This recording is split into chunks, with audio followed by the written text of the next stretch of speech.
ternyata cadar itu benar. Buktinya ketika ada COVID harus pakai cadar. Saya kira itu ya. Karena ini tidak bisa dibicarakan terlalu panjang. Nanti terlalu panjang kita dilaporkan atau apa. Berhubung waktu sudah menuju pada jam 22.19, Kiai membutuhkan istirahat, kami memperbolehkan satu pertanyaan lagi final sudah kita tutup majelis. Boleh ke depan.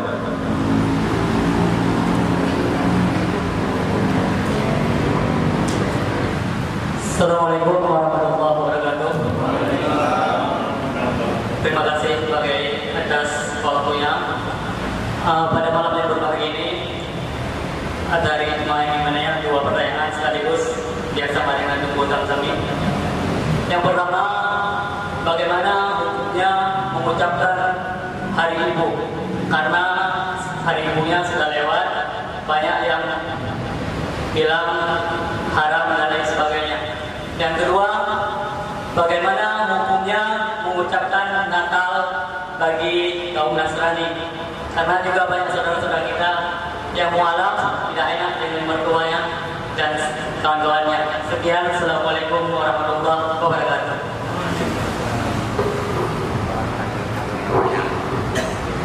Yang pertama, hukum mengucapkan selamat Hari Ibu. Hari apa kemarin? Hari Ibu 22 ya. Mengapa di Barat itu ada Hari Ibu? Orang Barat ini memandang perempuan itu dengan pandangan materialistik. Artinya apa?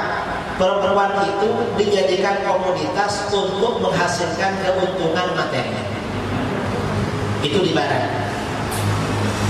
Karenanya toko-toko di Barat juga di Indonesia ya, yang anak-anak di mana-mana itu memang dicari pegawai yang perempuan.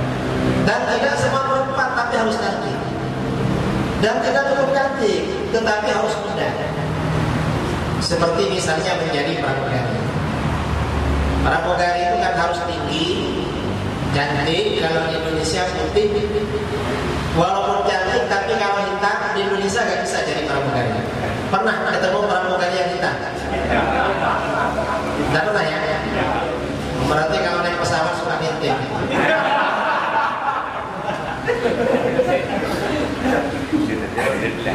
Dan usianya nggak boleh tua, karena kalau sudah 37 tahun itu sudah nggak boleh terbang, sudah berhenti pramugari. Termasuk jaga di Indomaret, Alfamart, kan muda-muda ya, lagi perempuan muda-muda, karena keuntungan itu di Barat. Kalau Islam memandang perempuan itu sangat dimuliakan, dihormati.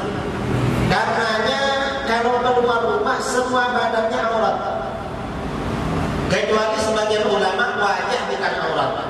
Tapi apakah wajah wajib ditutupi ketika keluar rumah? Mazhab Syafi'i ada yang mengatakan wajib, ada yang mengatakan afdal. Ditutupi. Itu perempuan. Mengapa? Perempuan itu terhormat. Karenanya di dalam Islam, perempuan ini semakin tua semakin mulia. Mengapa? Ketika dia belum menikah, maka orang tuanya yang menjaga. Jadi dari Rasulullah SAW, kalau ada orang tua menjadi anak perempuan 2, 3 atau berapa, dijamin masuk surga. Jadi bukan dipekerjakan kemana, dirawat di rumah. Kalau sudah menikah lalu punya anak, maka bagaimana? Al-jannatu tahta aqdamil ummahat. Surga ada di bawah telapak kaki ibu. Artinya apa? Semakin tua semakin gak kemana-mana di dalam Islam. Dijaga oleh anak cucunya. Yang dicium bukan cuma tangannya, kakinya dicium oleh anak cucunya. Itu orang-orang. Beda dengan di Barat. Karena Barat ini memandang perempuan dari aspek materialistik, Maka bagaimana ketika masih muda bekerja? Karenanya di barat saya pernah belajar di Inggris. Anak itu kalau sudah berusia 18 tahun, maka orang tua berhak mengusir dari rumah,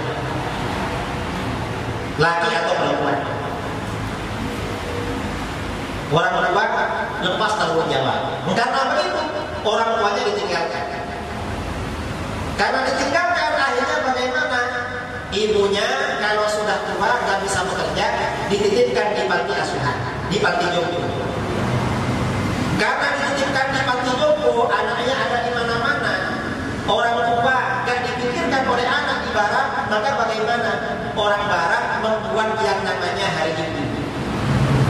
Setiap 22 Desember ada yang kirim karangan bunga, ada yang telepon sama ibunya, ada yang mendatangi ibunya. Itu barat. Kalau kita kan begitu, setiap hari adalah hari ibu. Karena surga. Lalu bagaimana hukumnya mengucapkan selamat hari ibu bagi kita? Kalau bagi kita itu surga, bukan cuma boleh. Kita ini bukan tanggal 22, tetapi setiap hari adalah hari ibu. Setiap tahun tidur hari ibu bagi kita, gak menunggu tanggal 22. Makanya di dalam Al-Quran, wa qadha rabbuka alla ta'budu illa iyyah, dan Tuhanmu mewahyukan, memerintahkan agar kamu tidak boleh menyembah kecuali kepada Allah. Wa bil walidaini ihsana, dan Tuhanmu memerintahkan pada kedua orang tua dengan sebaik-baiknya. Ayo wa ahsinu bil walidaini ihsana, berbuat baiklah pada kedua orang tua dengan sebaik-baiknya. Berbuat baik kepada orang tua baiknya cukup, tetapi harus benar-benar baik. Kalau cuma baiknya cukup pada orang tua, harus benar-benar baik. Ini pada orang tua. Ini kalau di dalam Islam masih kurang hari itu. Karena setahun sekali, ya maklumlah ibunya dititipkan di panti jompo. Kalau kita seorang muslim yang baik, ketika ibunya sudah tua, anak-anaknya yang laki-laki rebutan untuk mengadopsi ibunya. Mengapa? Ini surga. Kan begitu. Jadi kalau haram nggak haram, ya, saya nggak setuju dengan yang bilang haram. Karena memang di dalam Islam surga di bawah telapak kaki. Kita harus lebih dari itu. Wabil walidaini ihsana. Itulah adanya hari ini. Ibunya ditelantarkan setahun sekali hari ini. Ini ada cerita. Ada orang Arab, suami istri hijrah ke Amerika. Suaminya ini bawa ibunya. Suatu ketika ibunya disakit, lalu diopname. Suami dan istrinya ini siang malam menjaga. Kalau ibunya merasa sakit, menantunya yang perempuan ikut merasakan menangis. Dokternya ini muslim. Dokter perempuan. Dokternya tanya, ini siapa kamu sering menangis? Ini mertua saya. Loh, ini kan cuma mertua, kok seperti itu kamu? Kan bukan ibu kamu. Ya namanya mertua. Mertua ini kan ibunya suami. Kalau nggak ada dia, saya nggak punya suami. Suami saya kan anaknya dia. Dan di dalam Islam memang wajib merawat ibu. Akhirnya dokter non muslim di Amerika ini hatinya merasa terharu. Ibu saya sudah berapa lama sejak saya telepon. Kok seperti itu ya? Kok Islam itu indah? Ibunya diperhatikan seperti itu. Ketika sakit dijaga betul-betul. Ibu saya kadarnya sekarang di mana nggak tahu. Dan nanti saya kalau sudah tua kira-kira bagaimana dengan ibu saya. Akhirnya orang ini masuk Islam. Gara-gara berbakti kepada ibu. Dan seorang laki-laki harus paling berbakti kepada ibu. Karena kalau orang perempuan kalau sudah menikah berbaktinya pada suami, maka suami adalah kepada ibu. Karena ini penting ya. sebagian umat Islam, saya pernah di Malaysia, ibunya dititipkan ke panti jompo. Mengapa?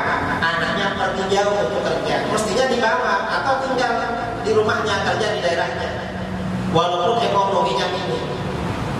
Tapi orang sekarang kan banyak gak mau, ibunya ditelantarkan. Nah, untuk seperti dia perlu hari. Mengapa? Karena dia banyak melanggarnya. Kalau kita ini ya memang siang malam harus hari itu memang. Wabil walidaini ihsana. Ini ada cerita. Ada orang Arab Badui. Orang Arab Badui itu kan biasanya pindah-pindah. Pindah-pindah. Ada orang Arab Badui, laki-laki ya, punya istri, ibunya masih hidup. Namanya orang tua. Orang tua itu semakin tua kan semakin cerewet, suka marah, suka apa. Lama-lama anaknya yang laki-laki ini bosan, ibu ini bosan, marah terus. Padahal sudah kita jamin, kita gini. Akhirnya bagaimana? Suaminya bilang sama istrinya, "Dek, gimana kalau kita pindah? Ibu kita tinggalkan di sini. Ibu kita tinggalkan. Dan kita gak khawatir, kita tinggalkan makanan yang banyak. Nanti kira-kira habis kita di sini." Kata suaminya, "Ayo, kalau memang itu keinginan Mas, ayo, saya setuju." Sudah punya anak bayi. Begitu berangkat sama istrinya, bayinya ditinggal bersama neneknya. Lalu dia berangkat bersama suaminya. Setelah jauh di perjalanan, suaminya tanya, "Mana anak kita?" "Anaknya saya tinggal." "Tinggal di mana?" "Sama neneknya." "Lah kenapa ditinggal?" "Ya nanti seperti kamu. Anak kamu nanti seperti kamu akan meninggalkan saya. Ya buktinya kamu meninggalkan ibu.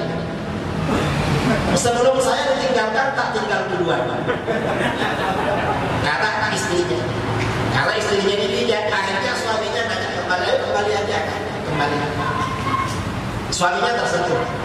Sampai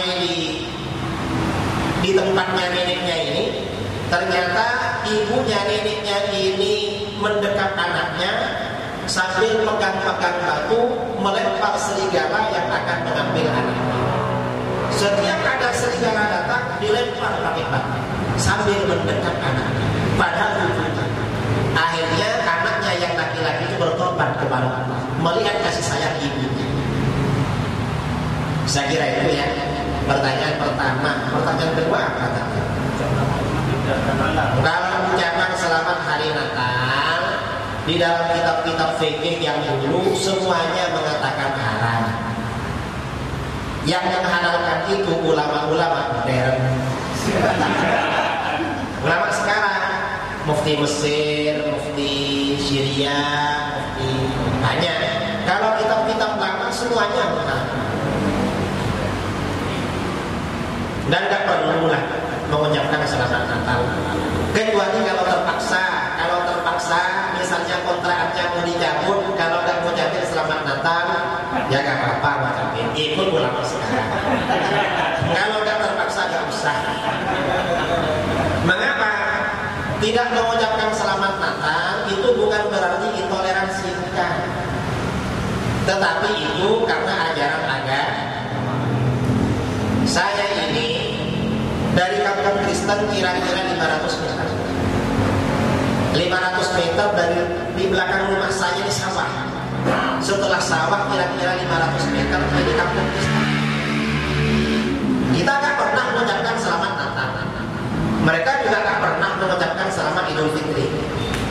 Kebetulan rumah saya, di sebelah rumah saya beberapa puluh meter ada SMA.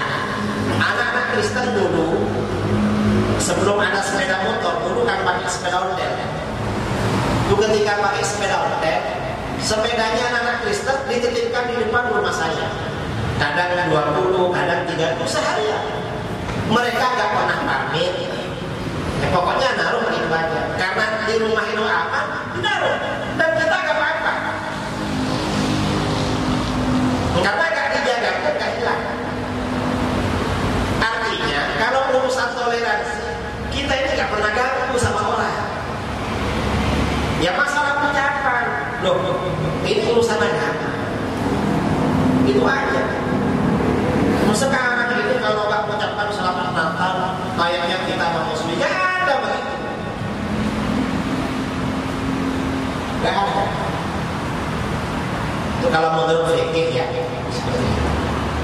Saya kira itu ini sekaligus pertanyaan.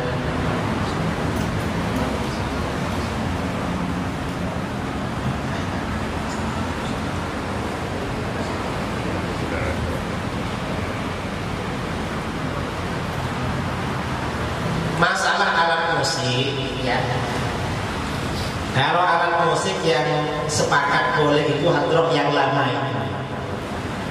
Yang bunyinya popak-popak, tahu apa namanya? Ishari kalau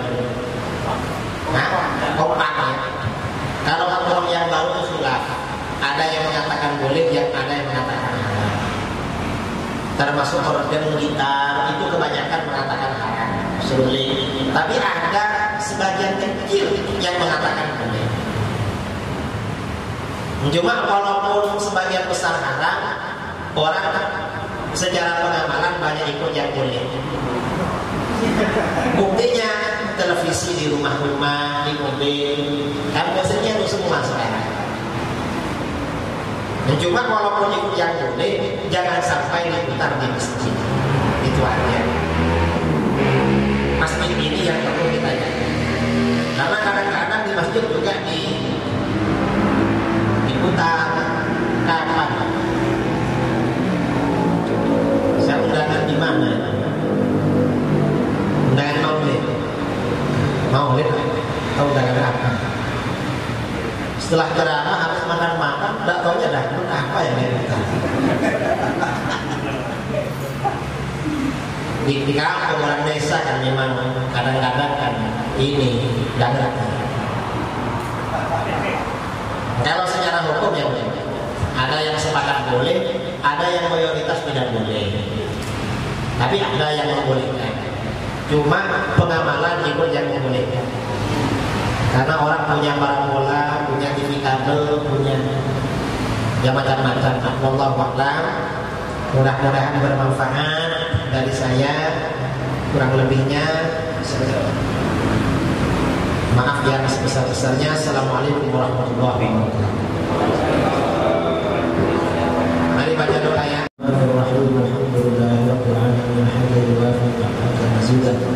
اللهم صل وسلم على سيدنا محمد المفتاح باب رحمة الله عدد ما في علم الله صلاة وسلاما دائمين وإمام الله وعلى آله وصحبه أجمعين.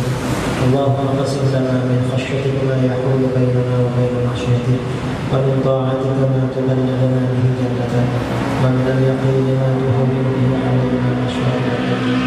اللهم اجعلنا من أسمائنا وأبصارنا وقوتنا ما أحييتنا واجعله الوارث منا واجعل ثأرنا على من ظلمنا وانصرنا على من عادانا ولا تجعل مصيبتنا في ديننا ولا تجعل الدنيا أكبر همنا ولا مبلغ علمنا ولا تسلط علينا من لا يرحمنا.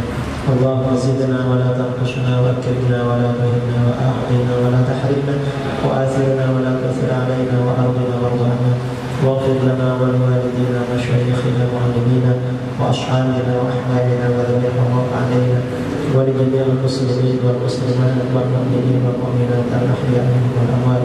وصلى الله على سيدنا محمد النبي الأمي وعلى آله وصحبه وبارك وسلم تسليما كثيرا. سبحان ربك رب العزة عما يصفون وسلام على المرسلين والحمد لله رب العالمين. الفاتحة. أعوذ بالله من الشيطان الرجيم. بسم الله الرحمن الرحيم. الحمد لله رب العالمين الرحمن الرحيم مالك يوم الدين. إياك نعبد وإياك نستعين اهدنا الصراط المستقيم صراط الذين أنعمت عليهم غير المغضوب عليهم ولا الضالين.